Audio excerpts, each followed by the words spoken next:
Ladies and gentlemen, welcome back to the Not Just Politics podcast. This is Point Park. They renovated. This is the renovation of Point Park. We're actually in the new studio. That's a joke. We are in the windy city of Chicago for the 2024 BridgeUSA National Summit. So shout out to BridgeUSA. Shout out to the sponsors. Shoot, where's the booklet? Can you pass me that booklet right there? This isn't good. This is already not off to a great start. I just wanted to shout out the people that put this on because this is I know Fire's on there. This is a great thing. Yeah, Fire is on there. I want to just make sure I give all the right people some shout outs because, as you know, everyone on the planet listens to this show. So I just want to make sure that the right people... Yeah, so shout out to the Pepperdine School of Public Policy, Fire, the Foundation for Individual Rights and Expression, American Promise, and Heterodox Academy. Okay, just briefly, shout-outs. Thank you to all those people for putting on this event. It's been great. We just got done with day one. We're here all day tomorrow, and then a little bit Sunday, and then we're going home. Looking forward to it. Today's guest, his first solo appearance on the Not Just Politics podcast, the former president of the BridgeUSA chapter at the University of Pittsburgh, the author of the Energy Predicament book and substack by the same name, and an energy policy student at Georgetown University, Jeremiah Cutright. Welcome back to the show. It's good to be back. It is crazy that we haven't done a solo podcast before. I know. This is my fourth time, I think. This will be your fourth appearance and your first solo episode. Clearly you like talking to me, but not just me.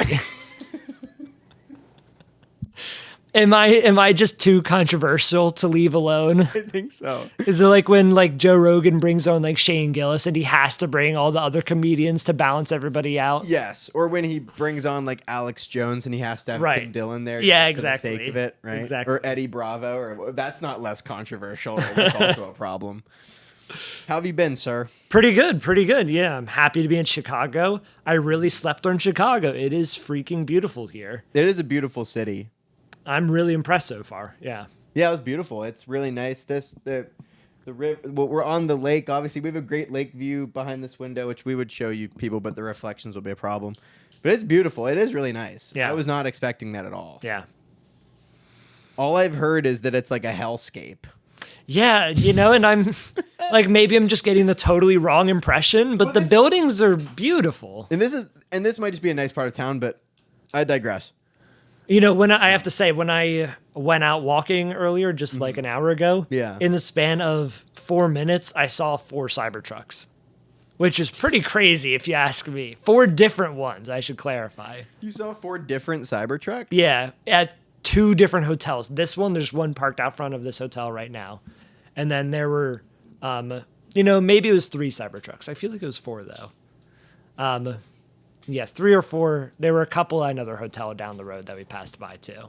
So that was something. I was originally not going to put my mic on the table, but I've decided to. Anyway, all right. This is really the first episode that we are doing since Joe Biden dropped out of the 2024 presidential race. Can you perhaps make the case that Joe Biden did a good job in his first term as president? Yeah, I will do that. That's a good question. So I have been an outspoken Biden supporter since he ran. I was really happy about the policies that he purported. And I will preface all of this with say that I don't agree with everything. Don't agree with how he's handled Israel and Gaza specifically. Mm-hmm. And I voted for a one-term president. So I was really, really angry that I wasn't going to be getting that. And now I'm really, really happy that I am going to be getting that. So come full circle. I've come full circle with that a little bit. Yeah, it's, it was a little rougher than we thought it was going to be, getting him to only do 1 term, I guess. But yeah, it went well. So there's a lot of stuff that I think Biden has done really well. I've been writing about this a little bit more in my Substack. I wrote an article recently on the conservative-friendly energy policy of Joe Biden. Yes. And really, that's a bit of a Trojan horse because he's not that conservative. he's really a moderate. He's like an independent on his energy policy, I would say. Sure. But I don't like everything about his energy policy, admittedly. One of the big things that I really, really love is that he has supported nuclear power more than any president in decades, probably in the past 40 or 50 years.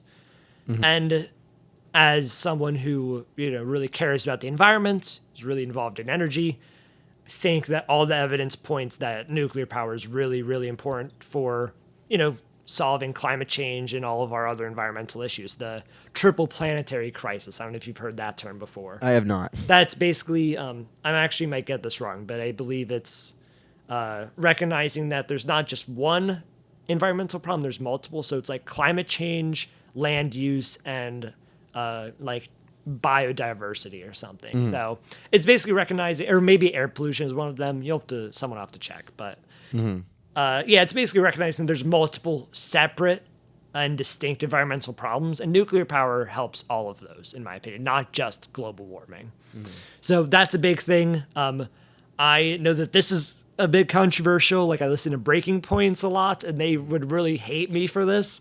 I really think that he's done a good job on Ukraine.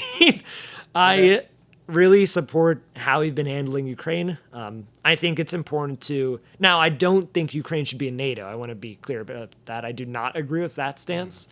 But how it's been handled so far under his administration, I think, has been really good, just trying to kind of stop the Russians from taking more territory. And, I think when you have a bully on the international stage, you need to give them a reality check sometimes. And I guess that's what's happened. CHIPS Act is a massive one that's really important. If we care about anybody on the planet, honestly, but especially Americans, it's really important that we're able to make our own chips in America, especially if AI is going to become such a huge aspect of national security, which it seems like it is. I know like the UN estimates that certainly at this point in Ukraine and Syria and I forget what other country, like Lebanon, somewhere else. People have definitely already been killed by like fully autonomous weapons, like launch and forget. In Ukraine, there was a really good video by, I'm getting so much wrong right now. I want to say it was like the BBC or Daily Mail. None of this is being fact-checked, Jerry. No, it's okay. We don't believe in fact. But there was like a really good 20-minute documentary released by one of those major outlets in Ukraine, basically looking at the role of autonomous drones, not just drone warfare, but autonomous drones.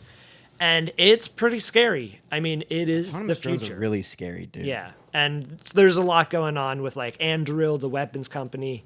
That's we're gonna have autonomous fighter jets in the near future. It seems like it's a pretty crazy time to live. So chips are going to be really, really advanced AI chips, the kind that the CHIPS Act is really targeted towards, are going to be really important, not just for like our domestic economy, but just for national security reasons as well. Now that's a little unfortunate for Taiwan because if we start to rely on them a bit less, then maybe we'll stop supporting them as much because, really at the end of the day, our support of them is mostly selfish because we want to have control or at least access to those chips. Yeah. I think there is a moral aspect to it, but I don't necessarily expect that like the American public or American elites care all that much about the Taiwanese people. I don't think that's their concern necessarily. So those are the big things I would say, like the infrastructure bill, the CHIPS Act, Ukraine policy are my big things with Biden, but also just in general. And most of this is for the first 2 years of his presidency. I think we've seen a really an acceleration, a steep acceleration of his mental decline over his presidency. He was not the most put together at the start. No. Don't get me wrong. But even when you compare video clips of him talking in 2020 versus now, it's pretty scary. So I think that whatever is going wrong with him, whether it's just old age or whether he does have Parkinson's or something, more severe, it does seem to me like his mental acuity is declining at an exponential pace. So that's why I say that I think most of the things that I really like have been within the first 2 years when I think he was most put together. And I was going to say that just especially over those first 2 years, he did a lot of bipartisan work, and I really appreciate that. I think his rhetoric over those 2 years, it was all about bringing America back together, right? I feel like that we can draw a very direct correlation between not only the amount of stuff that he's been able to pass, but just the amount of time that he's been able to talk without stumbling or, having a appropriate public appearance.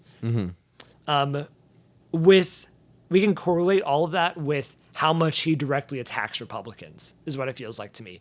It feels like he's losing or has lost control of a lot of his, I guess, control mechanisms in his brain. And he seems to just be going on the offensive more and more, especially in like ad hominem ways, just attacking the personality of people more and more, not just Donald Trump, but other Republicans as well.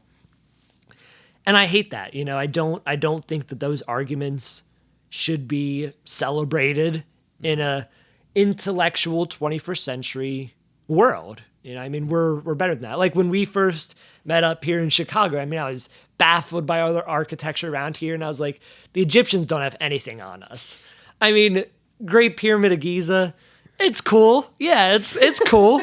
Chicago, you think Chicago's cooler than a Great Pyramid? Way cooler. The Egyptians could not have built any of these buildings that were around right now. Sure. They built a pyramid because it's an easy shape to build, right? Whether it was easy for someone 4,000 years ago, no, of course it wasn't. And of course, like for their civilization, it says more than just like the architecture, like the engineering challenges, right? It's like, how many probably like tens of thousands of slaves did you commit to this, right? Like, sure. How much, and I say that like that's a bad thing, obviously, like slavery, but in general, like it shows a commitment to the idea. Sure. And there's something to be respected there.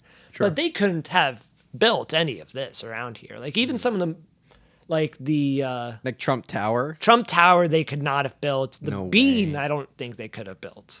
Although I haven't been to it physically. But, there's just so many layers to it that I'm honestly really astonished at, like, whenever I go to a big city, just really astonished at what we can do. And I think that Biden, projected a we can do this kind of mentality together. And he hasn't anymore. And I'm, again, glad that he's only going to be doing one term. But and that's different than Trump. Trump has always been very my team. He's like very nationalist, right? Whereas Biden is more of like a global perspective, I would say. And that comes across in their rhetoric. So there's a lot of things that I think Biden has done really well. And I'm happy that he's leaving. I guess you've like briefly touched on this, but what would your biggest critiques be of Biden's political rhetoric over the last, let's say, year and a half to 2 years? Yeah, so so the decline started happening. Right, yeah, definitely the way that he attacks Trump and Republicans in general. But there's also just like, I don't know how much I have to say on his rhetoric specifically because he doesn't talk all that much. I saw actually, I think this was the Wall Street Journal, did an analysis of how many interviews with large media companies presidents have done over the first 4 years in office. And Biden had done like 14, but Trump had done like 43, and Obama had done like 52, and Bush had done like 48 or something like that.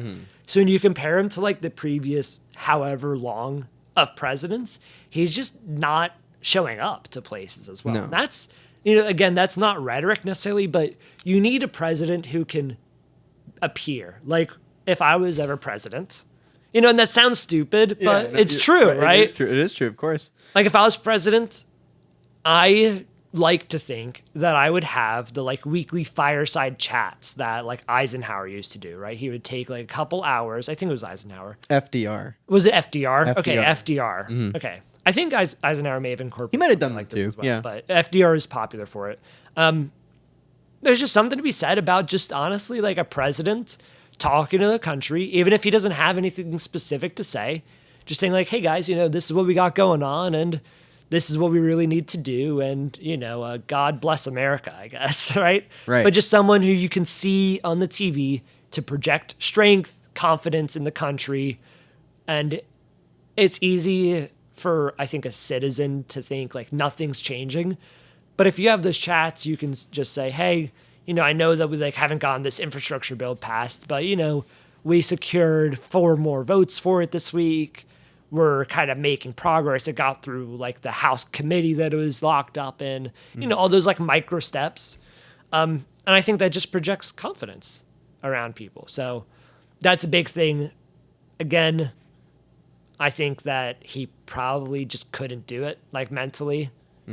Doesn't seem like he's been able to even handle like 10-minute interviews really anywhere. Calling Zelensky Putin, Kamala Trump. It's pretty tough Saying to that he was watch. the first black woman president. Oh wow, it's something. So I guess those are my big comments on his rhetoric. It's his appearance, but also that he's just been attacking people on a more ad hominem basis recently, and I don't like it. He's lost his Biden's an independent at heart. I really think he's a centrist, and he's lost his centrist sauce. Independents are the largest voting bloc in the whole country. It's 40% of registered voters are independents. I think it's more. Yeah, I think last I saw it was like 42% or something like that. Yeah. But you can't just pander to your strong, like really aggravated Democrat crowd. A, you're not going to win, but B, it's just not good for everybody. You have to bring it back to the middle. And at the risk of asking a really silly question, and perhaps a question with an obvious answer, but what have your biggest critiques of Donald Trump's rhetoric been? Yeah, I mean, so he's like how Biden has been the past 2 years, but with vigor and can actually talk. Great way to describe it. And he's also, I will say this, funniest president.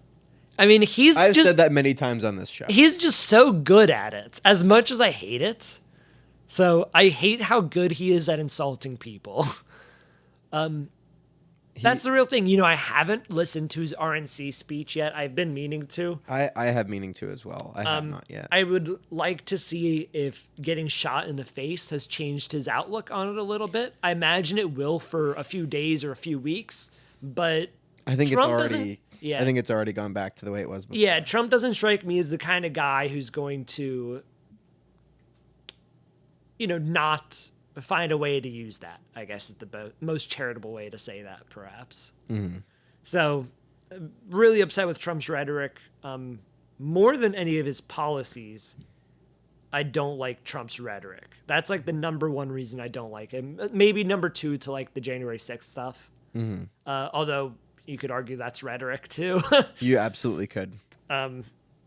Which, I don't like necessarily purely basing people off of the rhetoric, and I do have policy complaints with Trump as well, but it's just I think you get it. It's a real offensive language. It's not unifying language. Mm-hmm. He's mean, and he's orange. He's mean, and he's orange. Well, since you brought it up, now we're on the topic of it. Do you have any thoughts or commentary on the assassination attempt that you didn't really see in the media or that you didn't see in any mainstream discussions? No, I don't think I really have many takes on it. I mean, I think the best take I saw was Hank Green's video on it, where he just basically said, like, nobody knows what this means, and we're all just going to project what we want it to mean onto it. That was just a great take. Although I do agree with him, to me it just seems like a guy who kind of just wanted to be known in the history books, Mm-hmm. And so you don't buy into any of the conspiracy. You're also not really a guy that buys into conspiracy very much. No, not really. I mean, the thing about conspiracy, I have nothing wrong, I guess, per se with conspiracy theories. The problem with them is that almost by definition, you can't prove it. Sure. And I'm not going to obsess over something that can't be proven to me. This is the same reason why I'm not religious at all. Mm-hmm. I would love for there to be some afterlife or something like that, but it's not appropriate for me to believe in something that I can't prove, is my take on it, right? So it's, it would be like just giving in to ignorance in some way. And I mean that in like the most charitable sense, ignorance, like you just don't know. factually, Right. right? And that's why I don't usually get into many conspiracy theories. I mean, the one that I do get into a little bit is the UFOs, but that just might be a massive psyop. I don't know. Kind of feels like a psyop. But yeah, yeah, that's my thing with conspiracy theories, I guess. I want to circle back to, and this might be brief, and if it is, that's okay. I wanted to circle back to AI for a second. Oh, this won't be brief. Have you have you been keeping an eye on, I saw a video of Sam Altman talking to, I don't exactly know who, shareholders, the press, I don't remember who exactly it was, but saying that OpenAI would be willing to burn as much money as they had to build AGI, whether it was 50 million a year, 50 billion a year, 500 billion a year. He kept like making the number bigger and bigger. And then I saw another video from Mark Zuckerberg saying how he thinks it's silly and maybe a bad idea to have one singular AGI. Have you've been keeping an eye on some of this stuff? Sure, yeah. And I agree with Zuckerberg. It's really dangerous for us to have one Just AGI. So there should be many. There should be, yeah, ideally, probably hundreds, thousands, millions, maybe. It's like, for the same reason that democracy works, you don't want one dictator. You want many people in control, because nobody, and this is probably going to be true with AGI, because no robot, no matter how smart, has all the answers. They're limited by the amount of data we have, in the same way we are, even if they figure out all of physics and figure out all of, the theories that they can do, there's so much information in the world that you can never know precisely what's going to happen at any given moment, right? You can't account for all actors in it. And just for people listening, AGI stands for Artificial General Intelligence, which, from my understanding, is defined as something that becomes sentient. Yeah, and there's like every company listed differently. Like OpenAI, I don't necessarily think that they consider it to be sentient, but they consider it to be an AI that is as good or better than a human at any task, is what they consider, Gotcha. I think, to be. But like in the common lingo, when I hear people talking about it, it's generally like, yeah, it's sentient. And I think the idea is that for it to be as good as people as anything, instead of as good at people at a specific thing, like our AI is, we have narrow AI is what they call it today. It just has to be able to learn at a really incredible clip. Yeah. And part of the idea is that it needs to be able to like be aware of itself in order to do that. Whether that's true or not, I don't know, honestly. Okay, because that's like, it would, machine learning eventually becomes exponential, doesn't it? I mean, yeah, sure. I mean, that I almost want to go down a whole nother rabbit hole with that, but I'll leave it aside. But I do want to mention that, yeah, for AGI, I think it's really important that we have multiple of them. And do you think we need like a right-leaning AGI, a left-leaning AGI, like a I don't progressive? think we even have to calculate it. I think that'll happen naturally. Gotcha. Yeah, and that's a good thing. So eventually, all sides will have to be dealing in AI. They already kind of are a little bit. Sure. Yeah. But they'll eventually have to be dealing heavily in AI. Right. Yeah. You just recently published a Substack about deep sea mining. Could you give the people the rundown on this? Yeah, short one. You want a short rundown on this? So, Well, we're at about 30 minutes, so okay. let's I'll give just that a little, explain the premise of deep sea mining, the potential of deep sea mining. The article I wrote was about deep sea mining's potential, as well as the International Seabed Authority election that's coming up. Sounds really obscure. I promise it's actually really cool. If you It want was to read the a article. great article. It's I love really it. cool. Basically, though, so that article focuses about half on the election. I won't talk so much about that. By the time most people see this, the election will probably be called already because it happens next week. Gotcha. So yes, it will already have happened. Yeah, right. So basically the deal with deep sea mining is that, green energy is a thing, and it requires a lot of rare earth metals or heavy metals, right? So like the classic one is cobalt. That Nickel is one. Nickel is a big one. Manganese is a big one. Cobalt, nickel, manganese are the big three of EVs, specifically EVs. But also just any kind of like battery technology. It's those three and lithium. Gotcha. But those three specifically are really important for like the types of like high density energy storage that you need for cars, grid storage, that kind of stuff. Anyways, so the upshot of it basically is that in international waters on the ocean floor, there is a crap ton of these heavy metals and others. And you said in the article 5.9 or something. So I think times for as many? cobalt, in just there's this one area specifically on the ocean floor called the Clarion-Clipperton Zone. Okay, it covers about 1% of the ocean floor, or it might be the total surface area of the Earth. So if you like took the oceans away, like that's that's wild. In the article you said, and I don't mean to get off track or to like bring up the wrong date here, but it was something like that part of the ocean is what, like over 100 million square kilometers? Or yeah, something well, I'll circle crazy? back to that in one Okay, second. yeah, that statistic just blew my mind. I'll circle back to that in a second. Okay. Because you're getting two separate things mixed up is what's happening.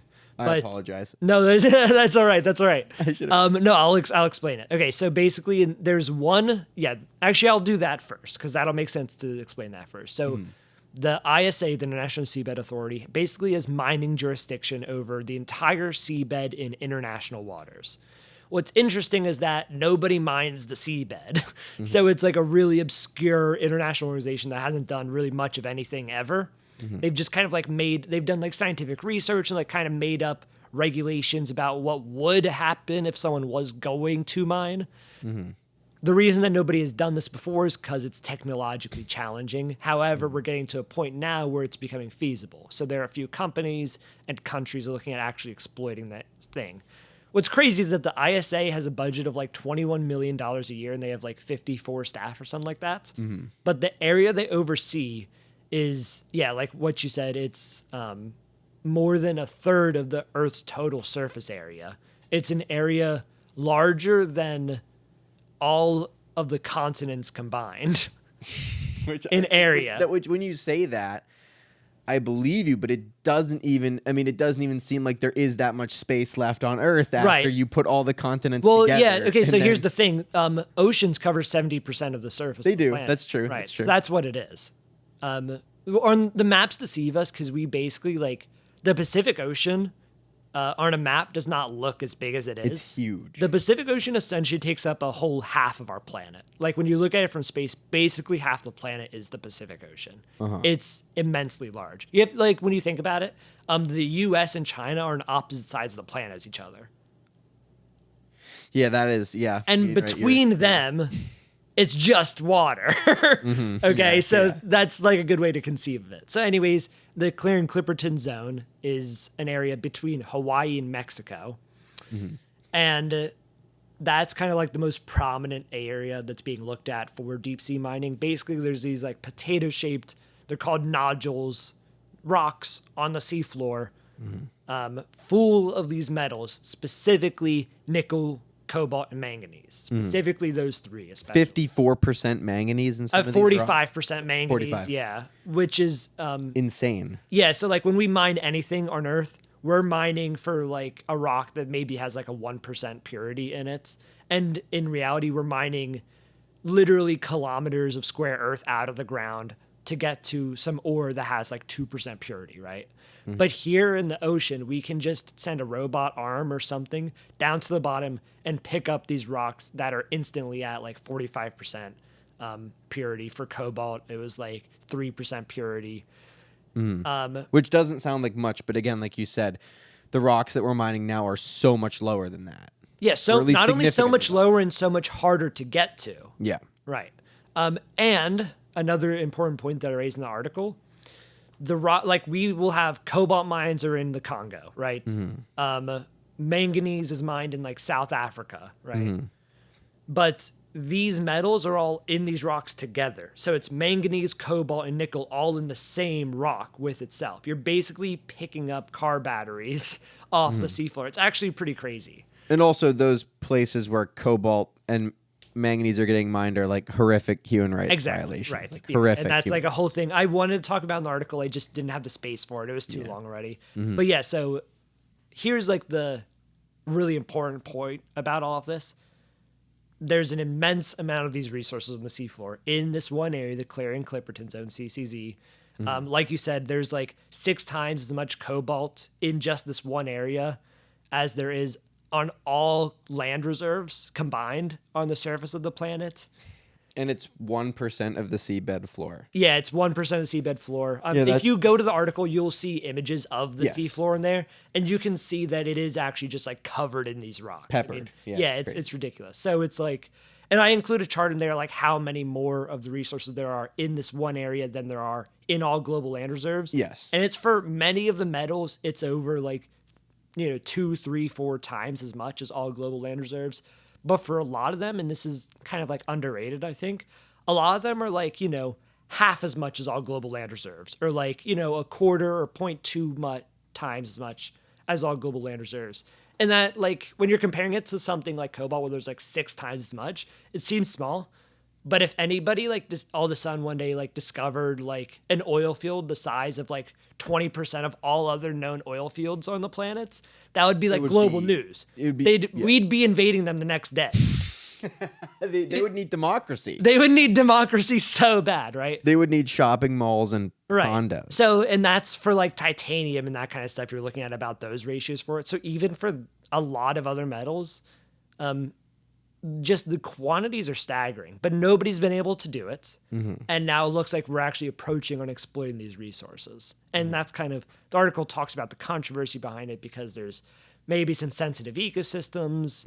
Yeah, that was kind of the fundamental question is like how much, and I thought it was an interesting question, like how much environment are we willing to exploit to save the environment? Exactly, right. And it's, I'm a utilitarian. So you're in the yes camp. I am in the yes camp. I tried to not give my opinion too much about it. You did a good job at that. Yeah, thank you. I tried, but I am generally in the yes camp. That doesn't mean we just fuck up the seabed. Yeah, exactly. Exactly. Yeah. Right. Okay. So there's a cautious way to do it, but in the bigger picture, when there's so much there, and also another point that I'll mention, then we can move on to your next question.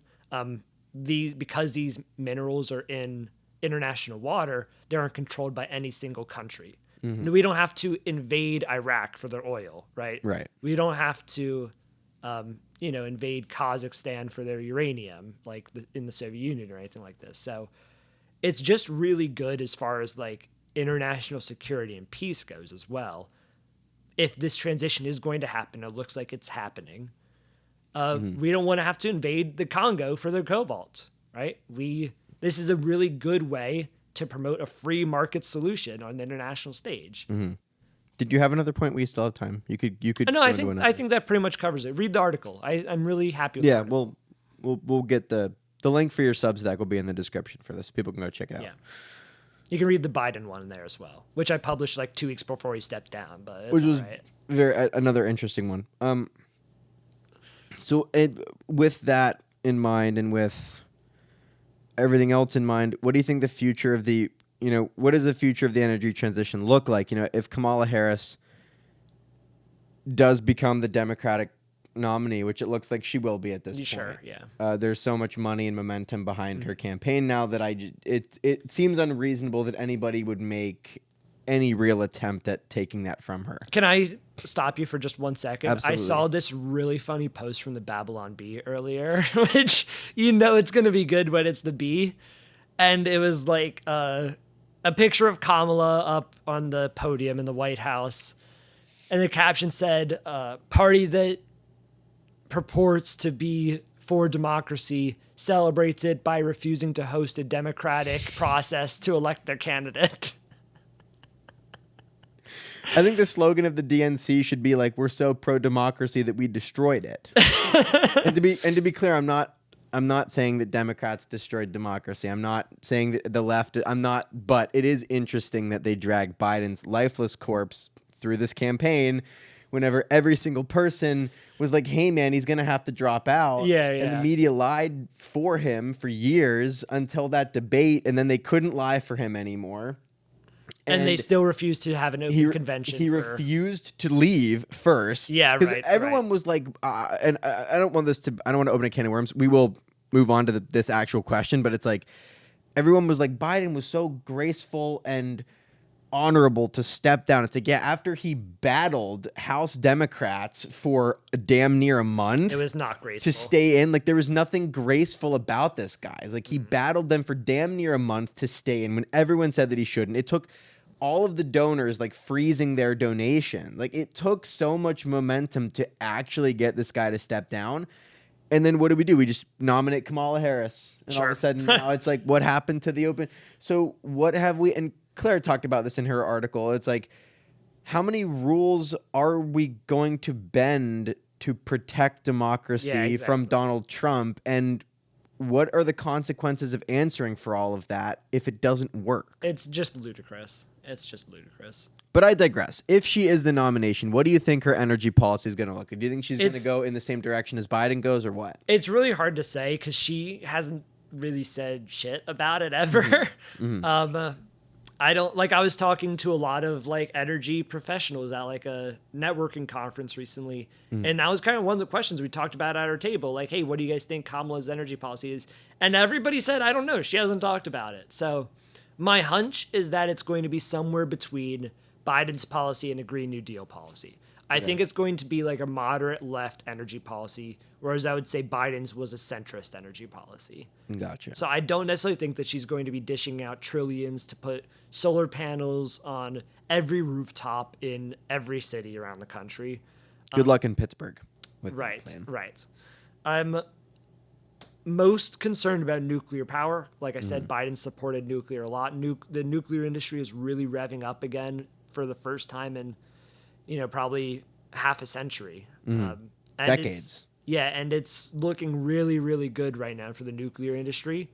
But I'm really worried that she might go back on some of those provisions a little bit. I'm not worried about Trump on that.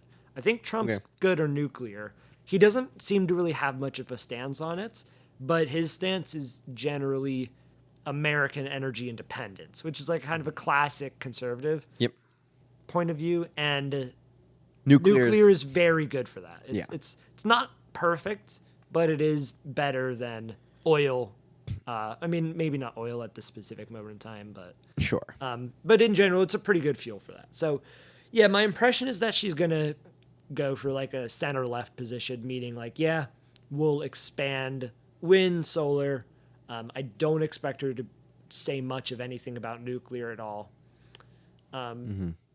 Probably like EV infrastructure, that kind of stuff. I think that she's going to want to build off of the success of the Inflation Reduction Act, which was the biggest energy bill in American history, really. Certainly in the past 50 years. Every conference I go to, every expert in the field that I talk to, the IRA has directly given life to their industry. It is really astonishing how much it's done for the energy industry. And you sort of briefly touched on it, but what do you think, does Donald Trump have an energy policy? Yeah, again, I think it's just like energy independence. That's the main foundation. Yeah, I think so, because I think he's a nationalist, like at heart, right? So I think he's just trying to do whatever is good for America. What's good for America, in his view, is, not having us rely on any other country, not just adversaries, but even NATO members or something like that too. And what do you think about that? What are your thoughts on energy independence? I think it's a good standard. I think if every country was energy independent, that would be ideal. This is one of the biggest. It's kind of funny because not everybody talks about nuclear fusion all that much, which is like this dream energy, basically. Like, we're still trying to get there. Trying to get there, yeah. But one of the big talking points around nuclear fusion that you don't hear from the left or in any other source of energy is that basically the fuel would be seawater or even like regular tap water. And that's really good for energy independence for every country. Every country has water. You know, even Saudi Arabia, they have plenty of water from the sea that they can get. You know, it's salty, but that's actually not a problem for nuclear fusion. And Yeah. sorry, quickly, without getting super deep into the sciencey stuff, as if we haven't already, the basic breakdown of fission versus fusion. Yeah, okay. Real quick, fission is when you take a heavy atom like uranium, number 82, 86 on the periodic table, and you split it into two separate parts, okay? Fusion is when you take two really small atoms and combine them into a larger one. Usually it's two hydrogen atoms and you combine them into helium. And because of physics, both processes create energy, but fusion creates much more energy. Yeah. So fission is splitting, fusion is mashing them together. Exactly. Correct. Gotcha. And fusion could use water as fuel. Essentially. That's the idea. Yeah. Okay. It's like the water itself isn't necessarily the fuel, but you're trying to get like specific isotopes of hydrogen inside the water. Gotcha. That occur at like some ratio in the water. So you aren't actually using like H2O as the fuel technically, but the fuel is just found in seawater and you just kind of like grab it out of it. And just to refresh my 10th grade chemistry brain, isotopes are different numbers of neutrons within the nucleus. Precisely. Yes, that's exactly correct. I still got it. I'm really proud of you. So when you look at nuclear, when you talk about like an energy portfolio of a country, do you ever see a world and do you see benefit, or is there a detriment in, like nuclear? At what percentage does a country get to with nuclear where they go, okay, we have enough here, and if we go more, it's potentially going to be a problem. Sure. Or if we go less, like what do you think? It's a good question. I guess when you look at looking at America and then also looking at the world. Sure. Yeah. And I will preface all this by saying it is different for each country. Okay. So that's an important fact. Countries that live in like really sunny or really windy areas, they don't need to rely on it as much as other places do. With that said, no, I don't think that we should live in the world of Fallout where literally everything is nuclear powered. Unless we have nuclear fusion, then, maybe we'll talk then. Sure. Which it is in Fallout fusion, actually. But, for the U.S., let's say, I think a very reasonable approach would be to have 50% nuclear. Okay. Because we're at 20. We're right on 20. Currently it's 20. Right now. Yeah. But that's an issue because all of our reactors are also really old now. So if we have to get to 50, not only do we have to get that 30%, and our energy demand as a whole is growing as well. So there's many factors to this. But not only do we have to get that 30%, we also have to replace that 20% that we're going to be losing from old reactors. Gavin? Yeah, aren't we like turning back on some of these reactors? Some of them, that they turned yeah. off? It's a good question. So the nuclear reactors that we built, most of them we built back in like the 70s. Generally, they're meant to have a shelf life of 40 years. That's like the market life of any power plant. Now, most nuclear, I don't know about most, but many nuclear power plants often get their lives extended to 60 years. That's a very common thing. Basically, when we built these reactors, we realized that we built them to last, and they have lasted, essentially, is what's happening. There's just a lot more like structural infrastructure that goes into them than like a coal plant, for example, which usually do only last 40 years. They update them. Right, and they do refurbishments and stuff, but usually like those life extensions, they are pretty cheap and easy to do in the big picture. It might be like $1 billion update to like a 10 billion plant. But if you're getting another 20 years out of it, that's like a really good investment as far as like a market standpoint goes. But a lot of even beginning in extended to 80 years is something being looked at as well. So it's kind of like the 40, 60, 80 track is how most plants are on. If we can get most of them to 80 years, then we could probably get, to like 2050, like mid-century. Whether we necessarily want to be doing that for every reactor is up for debate because after you have something going for that long that was built for 40 years, especially, it does just become a problem, especially between like 60 and 80 year range, where you are just like losing money at a point. Like basically how they lose money is that the efficiency of the power plant suffers, right? So it might only be running at 90% efficient as it was before, but when your margin of cost, you need to be running at 95% efficiency to even turn a profit. Yeah. That becomes like a really big problem. So that's what a lot of the provisions on like the IRA had provisions for this to help struggling nuclear power plants, like financially. Most of those power plants are old power plants that are just not as efficient as they used to be. And it's to basically make up for that deficit. So keep the clean energy coming onto the grid. And we can like argue about like how much like it costs in reality, because like coal plants don't factor in the cost of like air pollution, for example. So, it gets really complicated really quickly. But that's what like those provisions usually do to make up for the efficiency losses in those plants so that they can at least maintain their baseline that they were built to originally get. Just quickly, the air pollution article that you wrote is fascinating too. People should go check that The out. 500 million club, I think my first article that I released on Substack, Yeah. Still might be my favorite article that I've ever written. It was very interesting. Yeah, I really, really, if you read any of my articles, read the 500 million club. I was shocked by my own findings, and frankly, and I was like I knew it was going to be bad, but when I ran all the numbers, million. the upshot of that article is that like I estimated the amount of deaths globally from air pollution over the past century, roughly since like 1900, and data only really goes back to like the 70s or 80s, but kind of like extrapolating those trends, I found that like probably about 500 million people have died prematurely since 1900 just from air pollution. Far more than any of the world wars. Far more. Far more. It's literally 500 million is literally equivalent to World War II every decade. Every decade. Depending how you measure it, but yeah. That's crazy. So it's like World War II never ended, essentially. No.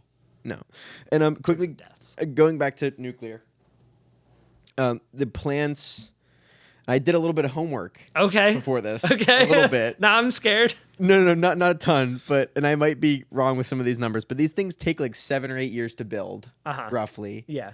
And multiple billion, what is it, like $4 or $5 billion or more? Yeah, that would for be like a plant? good average. It's yeah. I'll let you finish your question before I. add the asterisk This on is like it. just giving this for the audience. Like that's why this isn't just like an easy switch to do. Is that they're really expensive. They take a long time to build. So do you see this as something that the government should be stepping in and handling, or do you think this is something, what are the problems with leaving this to the private sector? Yeah, that's a good question. It's actually an interesting question. I don't know if I'm going to give you the answer you want. The thing is that the government has always been involved in nuclear power because there's nuclear weapons, Right. potential involved. So the government has always had a very heavy hand to play in nuclear power. Probably the most government supported energy ever in probably like history. Because the first one was built for the Manhattan. Exactly. Yeah. That's right. The Chicago Pile 1, actually, in our, maybe, Yeah, maybe I mean- pretty close to you. There is a University of Chicago. It's a good point. Yeah. It was built at the University of Chicago, so we're probably pretty close to Pile 1. in 42. Yeah, that was probably around 42. Yeah, when they built that reactor. Anyways, so the government's always had a really big hand to play in nuclear. Kind of the argument that most people, and myself included, make is that if the nuclear industry is going to survive, it needs more government support but less government oversight, which sounds a little crazy, and people get scared about that. The reason is that one of the big problems with nuclear power currently is just permitting and like environmental safety regulations. So I'm not going to go on a whole rant about the environment, how nuclear is the most environmentally safe form of energy, but that's my belief that it is, and I feel that like any empirical evidence very strongly shows that. Our World in Data has a lot of really good charts on this showing that. But yeah, so the government kind of like chokes the nuclear industry with how much they regulate it, though. Just the basic, like, bureaucratic paperwork and everything that they have to do. And it really hurts the industry. But they still need government support, and they should have government support and some government oversight, because we need to make sure that we handle these reactors, well and safely. I don't think no rational person thinks that the government shouldn't be involved in nuclear power at all, right? Because that's just like a national security catastrophe if they aren't involved at all. But so they're overregulated and underfunded would be my answer. Okay. And we talked about this, I think, extensively in your last appearance on the show, which was with Dr. Mullen from Point Park. But loved that episode. that was one of my favorite ones we've done. These things have, and I don't want this to, we're getting close to an hour here, but like these things have never been safer. Like it's never been safer. It's so unequivocally the safest form of energy ever invented. I mean, it's really impressive. There were some sketchy moments with nuclear, don't get me wrong. There were obviously like the big three disasters, TMI, Chernobyl, Fukushima. Yeah. There were a few others that people don't talk about as much, Windscale being the most notable one, a disaster in England in 52 or something like that. Yep. The first real nuclear accident. But even when a nuclear power, I hate this. People have this conception that, okay, nuclear power is safe, but when it goes wrong, it goes really wrong. No, I disagree. Chernobyl went really wrong. Yeah. That was a Soviet problem. That was not a nuclear power problem. When nuclear power goes really wrong, it's not that bad in the bigger scale of things. And like, I think about it this way. Fukushima went really wrong, right? Yeah. But there have been no recorded deaths from radiation fallout from Fukushima. Whereas with like a coal power plant, you can directly trace thousands of deaths in a community every year back to that coal plant. I mean, its normal operating status is choking the community. Whereas a nuclear power plant, even when it goes disastrously wrong, it's very expensive to clean up. That's the one thing that is true. It is insanely expensive to clean up. It's a total nightmare to clean up. But not that many people really suffer like distinct, long-lasting harms from them. And obviously, and that's because we have so many safety provisions around them. Obviously, it can go really wrong like it did at Chernobyl. Yeah. Even Chernobyl, the estimates of deaths, like realistically, are probably like 5,000 premature deaths. That's like the World Health Organization's numbers. So, yeah. But it's the best way to measure it, I'll just say this, is deaths per unit of energy is like the most fair way to measure it, to compare all forms of energy. And deaths per unit of energy produced, nuclear is the lowest, even lower than solar and wind power, which is really shocking to a lot of people. That is very shocking. It is shocking, yeah. And those are not very high either, but it's like coal and gas, like way up there. And then these are kind of like, you're just playing with like really incremental fractions of decimals between nuclear, solar, and wind.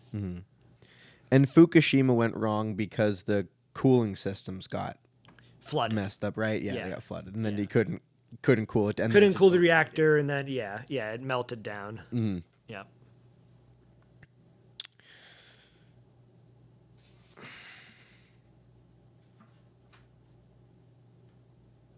Do you think that? So when you talk about how, every country is going to have to kind of determine this for themselves, what percentage of their power should be nuclear. Is there any way to gauge that? Is there like a system that we have, or is there any sort of metrics that they would be looking at there? Obviously, you did mention like if it's a sunny place or a very windy place, they won't need as much. Yeah. Places like Pennsylvania where we don't have a lot of access to like hydroelectric and stuff like that, we could benefit more from it. Yeah, exactly. So that's a really good question. A lot of it's like geography, right? But there's other factors at play too. It's like the type of government you have, how centralized or decentralized it is. If you have a very centralized government, it's easy to create a lot of nuclear power plants. China is building an astonishing fleet of nuclear power plants right now. And they just unveiled that new one that's meltdown proof, apparently. Apparently, yeah, which it probably is. But like those triso fuels, that's a whole thing. I actually wrote about that in my book a little bit, like that generation of nuclear reactors. But so the U.S. currently has the most nuclear reactors in the world, but China's going to pass us pretty soon, probably in the next 10 years on that, and they're going to way eclipse us. Granted, they have 4 times as many people as well. And a much bigger this is a bigger country. Yeah, it's just a bigger country. Right. But so they are able to build them out really, really fast. They're also building solar and wind really, really fast too, though. I think it was last year. You have to fact check me on this. I just heard this on like an industry podcast. I don't know this myself. But they were saying that China last year built more wind power than the rest of the world had for the last like 2 years combined, or something like that. So it's about your type of government, how centralized it is. It's about what you're concerned as far as national security goes, right? Who are your neighbors? How much are you willing to rely on them for fuel? You know, if your neighbor has all the gas fields, how much are you willing to rely on them for your gas? How much are you willing to pay to import it from across the world instead? There's a lot of factors, and it's going to have to be every country. But in general, my take would be this. I think it's pretty fair to say that by like 2050, 2100 maybe, it'll be appropriate in most places to have about a third of their energy coming from intermittent renewables, so solar and wind. Yeah. About, I like to do like a third. So I like a third nuclear, a third renewables, solar and wind, and a third firm power that's not those. So that could be coal, gas, hydro, geothermal. Those are the big ones. I personally obviously prefer hydro and geothermal, especially geothermal is, especially like the new geothermal systems that are coming soon seem to be like really, really phenomenal. And clean. So, Geothermal is very clean. Geothermal is the only serious contestant to nuclear power as far as like the best form of energy, as far as I believe. If geothermal, the enhanced geothermal systems do kind of achieve everything that they're touting, I would probably even give geothermal its own third instead of nuclear fission. Okay. Instead of nuclear fission, because it does seem to be that good. And the idea is that if you give a third to nuclear or geothermal and you give a third to renewables, that in a way like cancels out. Yeah, I mean, the idea, it's for grid stability reasons is what it is. It's okay, like gotcha. When you have a lot of renewables on a grid, it just like causes a lot of problems on the technical side for like regulating where electricity is coming and going. And another article that I wrote, the duck curve, is a really good explanation of this problem on the grid. That's also one of my articles that I'm most proud of. That was a really good article. Basically, the idea, though, is that it seems like with upcoming technologies in the near future, we'll be able to get about 30% grid penetration of intermittent sources, and the rest is going to have to come from reliable sources. And I think to just kind of baseline say, we're going to make another third nuclear and then figure out the other third depending on like our geography or whatnot, seems to be a fairly good, metric. And for some countries, that might mean 2/3 is nuclear. That might mean, 1/3 is hydro or whatever it is. But that's kind of my general principle. Again, it varies by every country, but that's kind of my, I'd say my baseline starting place whenever I'm really taking a look at energy grids. And I'll do a pivot. We will leave energy behind for now. What have you learned? What did you learn from your time running the BridgeUSA chapter at Pitt? So I got an associate's degree in 2020, and then I went back to Pitt for my bachelor's in 2022. And I kind of wanted, but was scared to see how crazy the college ecosystem really is. Because I'd people were just talking about it in podcasts and stuff, but I'd never gone to a big university and my trade school was like pretty like, if anything, a little conservative, I'd say, but mostly just people who didn't care about politics. So I was a little scared but eager to see how bad it really was. And it's pretty bad. I mean, I was not disappointed, to say the least. I got exactly what I was looking for, I think. I was really distraught to find that pretty much everything happening, like that Joe Rogan or Jordan Peterson, or, I feel like those are the kind of the guys Charlie that talk Kirk about had been it. firing off about it. Yeah, like I was really upset to learn that actually they were pretty much hitting it on the head most of the time. It was not like a weird fear-mongering thing. No, it was legitimately because it feels so fear-mongering when you're not in it. But it was really scary. So Bridge has been like just really good for me to just keep my sanity. But it's given me a lot of hope because as crazy as like the whole ecosystem is, it's amazing that there's this group of people who are willing to come together and just say, hey, we don't agree on everything, but we're willing to talk about everything. We're willing to actually do the democracy thing. Yeah. And that just gives me a lot of hope. And at Pitt specifically, I can't speak on other chapters, but both like the Democrat and Republican clubs at Pitt, they were willing to engage with us on like a very genuine level for many events.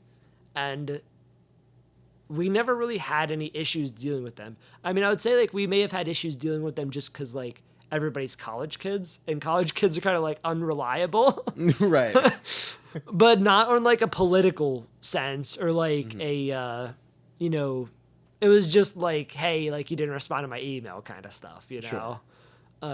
And that was kind of weird, honestly, because they would like, like be bullying each other in the hallways almost, but then like get up on the debate stage at Pitt and like, hey, we're willing to have like a genuine back and forth here. There's like some, oversight on it to like make sure that it goes well and all that. But they genuinely engaged each other in our events very, very well.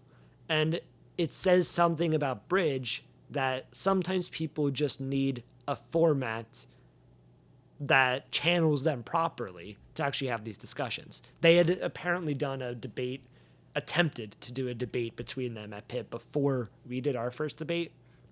And apparently went terribly. Apparently, like, they were in, like, a room that had, like, 20 seats in it. And, like, people were just, like, in the hallway, like, backed up, just trying to, like, listen to what was happening. And my understanding is that it just, like, devolved into, like, a screaming match between the two sides. Like, there is not good moderation or whatever. So I was kind of surprised how much the people who seem to be polarized or even are polarized on the outside are actually willing to engage in a genuine conversation as long as you can get the right format and channel that energy properly. So that was pretty good to me. And I think that's what the Bridge mentality is all about, doing that in the, day-to-day activity. If we can just bring some saneness back to it on an everyday level, I think that just helps us all a lot. And what have you learned about people more specifically from your time bridge building? Yeah, so I've used Bridge in this sense to reaffirm my preconceived notions, which is that people are really, really smart, but people are also really, really lazy. And those don't always, a lot of time the laziness wins over the smartness, right? Even like, and I mean like intellectually lazy as well as like physically lazy. It's really easy for people to have an opinion that they like and then just hold on to it because they don't want to go through the effort to give it up to actually have their mind changed. And Bridge kind of like forces them to work out a little bit.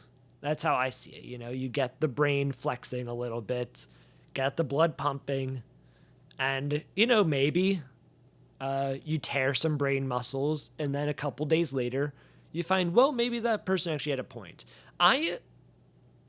Again, like other chapters may have had different experiences, but there were not too many instances at Bridge, honestly, where someone immediately said like, oh, you're right about that, actually. I changed my mind. I personally think that I'm very good at that. I always try to be very open to changing my mind like on the spot if I realize that I'm wrong. And I think you've probably seen me do this. Yeah, I before. have for sure. I know that's not an ability that comes easy to most people, but at Bridge, I do think I've seen a lot of people getting in a debate, coming to no noticeable solution or conclusion at the meeting, and then next week when I see them again saying, you know what, I was thinking about this a bit more, and you know, you might have a point on that. And, you know, that's kind of what we should be expecting to happen, and that's good. You know, that means, not only does that mean that people are actually working their brain out at Bridge, but to me that indicates that people are taking those messages from Bridge, going home and continuing to think about it, right? Think about it on their own time, get a little self-brain workout in. And that's really important because that's fostering a different type of mentality around approaching dialogue. You know, if you change your mind on something once, you're more likely to change it on something else later. And since your first appearance on the show here was at this convention last year, although it's been a little over a year at this point, it's been more like a year and 4 Yeah, that's months. what I was thinking, yeah. That was February of 2023? It was. Yeah. What is maybe the most fundamentally different thing about you right now than the first time we saw you here? You know, I don't know how to say this, but I'm so much more conservative than I was back then. I hate saying that, but it's just true. You know, I think that I've been reading too much conservative literature. I need to give it a break. And I'm not like out here like wearing a MAGA hat or anything. I would just say that I've gone from like center left to center right at this point. That's interesting. I think I have. I mean, we've talked about this many times personally. Yeah, and We like both I'm an got independent. red-pilled. We both got red pilled very hard. I did get red pilled. That's probably the biggest thing about me. Yeah. A separate like non-political thing I think is that I'm just like something hit me like towards the end of last school year where I was just kind of like, you know, being really lazy, just not getting my work done, and I just kind of had like a time to like grow up moment, I guess. Like I'm turning 24 soon, which I know like maybe it's like some of the people who like listen to this might seem like a little old for like a college student, but also to like anybody else in the world that's like you're still like you got your whole life ahead of you, son, kind of thing. Yeah. But I don't know. I just kind of had this realization, I guess. I was like, man, I'm in like my mid 20s, and I'm still like, I mean, I'm not a lazy person. I did write a book when I was 19, but I don't know. I just felt like I was losing it. You know, I just felt like it was really slipping away from me, and I was like, yeah, it's time to grow up a little bit. You know, and so I've been approaching my life with that mentality, especially over the past like 2 months since like moving to DC. That's helped me in that, and I've just been like getting out there, you know, growing up, trying to expand my like professional career really a bit more, and that's felt really good. That's been really good for like my just like personal mental health. I feel like way less anxious in general. I feel just like I've, you know, I always have to be moving towards something. Yeah. Personally, is like, I don't know. I'm not going to psychoanalyze myself on this podcast, but That's for next time. right. Next time with Jeremiah Carson and a therapist. No, I'm the therapist. I'll be the therapist. Oh, okay. That's Yeah. even better. No, but I just feel like I always need to be moving towards something. And so when I'm not doing anything that's moving me along my path, I just don't like that. And I feel better about that now. And I feel more like myself back in like 2020 when I was like really, or 2021 when I was like really hustling. It feels like that mentality is like coming back a bit. And I don't know if it's just that like college was so stupid that it made me not want to do anything. Because honestly, I'm sorry, but I can learn pretty much anything better, faster, cheaper on YouTube than I can in college, in school. Like it's just true. The only thing that college is good for these days is a litmus test to see how much bullshit you can endure. That's all that it is. I mean, there are some good technical skills. I've learned some good technical skills in college, especially during my associates. But I would say as far as things that aren't like literally a software that you're learning, I don't think that school is really all that useful. College education is really all that useful. And this is someone who's going for their master's. You're going back for a third time. For a third time. Exactly. Right. So, you know, there's just a part of me, I think that has kind of made me realize a little bit that, yeah, you know, you can't just rely on college, because not only I'll just do better if I'm not relying on it so much, you know. There's like a trade-off. A lot of times I'd have this during my undergrad, and I graduated with like a fine GPA in undergrad. I was like summa cum laude in my class, and I did fine. But there were many instances where I was like, okay, I could write this essay, and I could write it tomorrow, right? And I could get maybe like a 10% better grade if I wrote it tonight and then edit it tomorrow, right? Or I could, instead of writing it tonight, I could just read this book that I'm really interested in. And the part that I hated about it most was that very, very often when I thought about, okay, what in the grand scheme of things is actually better for my learning curve, it was not writing an essay. No. It was actually reading the book. It was reading the book. Actually watching the YouTube video, legitimately from like a utilitarian standpoint, better for my education. And did you find that the outcome of the essay was drastically different in terms of the grade? Usually not. No. Yeah. Usually not. That's what I discovered. You know, and it just made me realize, I don't know. I mean, I enjoyed Pitt. Most of my complaints with Pitt are not unique to Pitt. Yeah. I think I would have the exact same complaints at any university. And Pitt got me a lot of things. The thing that I got the most out of it was Bridge. Yep. You know, that was the most valuable experience I got out of it. And I didn't pay for it at all. That's the crazy thing about it. Right. You are now a married man. How Yes. has marriage been? It's been good. It's been good. We have had a few ups and downs already. She refuses to play Catan with me ever again. She swore by, and I should clarify, I also swore to never play with her again. We did that for about maybe like 8 or 9 days with a little like Cold War going on between us, and then some friends came over and we played Catan together. But and I mean, obviously, anything you're not comfortable disclosing, you obviously No, don't but have to. it's going fine. Has that? Okay. It's fine. I You're so good. I at don't Catan. have. I am pretty good at Catan. You're very good at that. I'm not game. gonna lie to you. I'm pretty good at Catan. You are. So you can imagine why she was so angry at me. Yeah, I mean, I don't necessarily know if I have that much to report on because it's still pretty new. We only got married about 6 weeks ago. Yeah. The biggest change in my life, Mary doesn't feel so different because we've known each other since like 8th grade. We've known each other for over a decade. Yeah. That whole time we were always like best friends, even when we weren't dating. Doesn't really feel all that different, honestly. The thing that was oddly the most different was like the wedding itself. Not because I was getting married, because as cocky as it sounds, like I knew that I was going to be in that position 10 years ago. Yeah.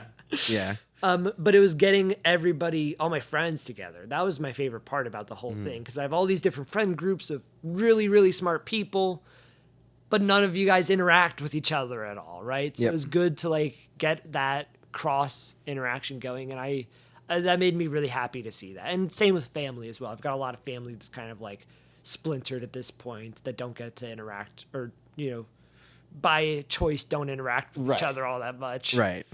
And it was kind of nice to force them to sit at a table together again. What is one thing that you're afraid that people will get wrong about you? That's a really good question. I know that I have such a good answer to this, but I don't know what it is yet. I guess what I'm scared that people would get wrong about me is that I'm heartless, which is not true. People say that I'm brutally honest a lot of the time, which I am. You are. And I am that way maybe a little bit by my nature. Maybe there's like a little bit of like autism or something in there. Who knows? I'm not gonna psychoanalyze myself on a podcast. Right. And you are self-admittedly not great at empathizing. I'm not good at empathizing. Like, for sure, there's like, in like the psychopathy spectrum, I'm definitely like a more on like the psychopathic end, or I guess like on the psychopathic end. I think I've got like 5 or 10% of that in me. But I do care about people. I think, and people say this about Elon Musk too. I'm not very good at empathizing with individuals, but I'm very, very good at empathizing with humans and humanity as a whole. So when and this is actually like one of the problems with like married life, I'd even say, not just married life, but just like me and my wife, we have different approaches on the world. She's the exact opposite. She approaches people on like a very interpersonal level. Whereas like, and there's not like a good way to say this. And again, I don't want to come across as heartless because I don't think that's what I am. I just don't care about any individual all that much. Like, and it's not that I don't care about any individual all that much. It's that I care about 8 billion people as much as I do as about any individual. Right. And that's a different way to look at it. So, Sure. Like anybody that I love, like my dad or my mom or whoever it is, like they're worth as much to me as any random person in Afghanistan or China. That's just how I approach the world. Like personally, they've obviously given me like a lot of value in my life than people who I've never met. But if it was like, you know, gun to the head of somebody, like would you choose like, you know, your mom over like 2 Afghanis? You know, sorry mom, but like, you know, there's like a utilitarian aspect. So that's why it's stuff like that why people think I'm heartless. But it's, and I know this sounds crazy. I know most people don't understand it, but Right. You look at, if I could attempt to explain it to all of our viewers that now think you're crazy, you're looking at, and correct me if I'm wrong, but you're kind of looking at the value of a human life just as a human life, like as something that is so rare in the cosmos, as something that is so rare just being in this moment. The fact that for such, you know, for the Earth being as old as it is, for humans being as old as we are, even though that's nothing compared to how old the Earth is, but like you're looking purely at just like the actual utilitarian, even though that sounds kind of heartless. I mean, it does from a certain perspective sound that way, but I get where you're coming from. You're looking at it from the perspective of like all of these lives have that value. Exactly right. And a lot of the time it feels like I'm being gaslit, to be honest, because if you consider it from the perspective that I'm looking at it, most people don't really care all that much about the other 7.7 billion people on the planet. And to me, that feels very heartless because I care about all those people. It feels a lot of time like I care much more about humanity as a whole, or, you know, just the principle of someone being a human, much more than others do. And that's, you know, that's often very disturbing to me. So, you know, it's different perspectives of looking at it, I guess. You know, again, like I definitely don't empathize with any individual more than most people do. I definitely like somewhere in like the psychopathy bell curve there. But I personally believe that for, you know, humans as a whole, I have much more thoughtfulness and, you know, heartfulness, I guess, for them than the average person. So, you know, and which is better? You know, personally, I think I'm right about this. Not gonna lie to you, but no, jokes aside, though, both sides of that coin are needed. Like if we're gonna have a successful society, you need that diversity in mentality. Because you need some people who think very personally, because feelings do matter. Yeah, we're probably on opposite sides of this coin. Yeah, I think so. We are. And I have a lot of friends that are on the opposite side of the coin as me. Yeah. I have a few that are kind of on my side, but, and I don't know if I'm just really crazy and that's why I haven't met that many people that like are on my side, but I have a lot of friends that are like very empathetic, and I intentionally try to surround myself with people like that because I know that I need personally like that balance as well. I mean, sure, and I'm not even kidding when I say this. I get what you're saying. Like, I don't think what you said is like that crazy. Like, I think that it's just a different. Now, I'd be curious to actually see where that comes from. I actually would be really curious to if there was a way to identify like where that mindset comes from specifically. If there was a scientific way to identify it. I mean, I can tell you that I have not always been like this. There was like a specific moment in my life where I like went through a really deep depression, and I kind of had like it feels like my brain chemistry changed from that time. Basically, there was like this really tragic event that happened in my life, sent me into like a really, really deep depression, and then like 2 weeks later, COVID happened. Oh God. And all of a sudden, I found myself like locked up in my room, no friends to talk to for like months on end, and that just like spiraled down. And that was like a really dark time in my life, and somehow I got through it. But I know for a fact on the other end, my brain was not the same. So definitely like, maybe like some people would say like that's just like trauma or whatever. Maybe it is. But I live like a happy life now. But something kind of like it feels in my brain neurochemically something changed from that experience. And I personally, I'm really happy about it. That time also coincides with the time that I started taking the world seriously, when I started writing my book and I started really like trying to learn and starting to like bridge. And really what it was just I didn't give a shit about anything before then. And then I just figured, I guess at one point, like, hey, if I'm going to like stay here, then I'm going to make it worth everyone's while. And so that's just, what happened. And I feel like it's going pretty well now. I would say so. Anything else you'd like to address at this time? Well, we could talk for hours, but We could. I don't think so. I think that's a pretty good place to wrap it up. Thanks for having me on the podcast again. Of course, sir. It's always We love having you here. Always a good conversation. I'm glad that we could actually like do a one-on-one. And we don't have Trevor like sticking a foam finger up.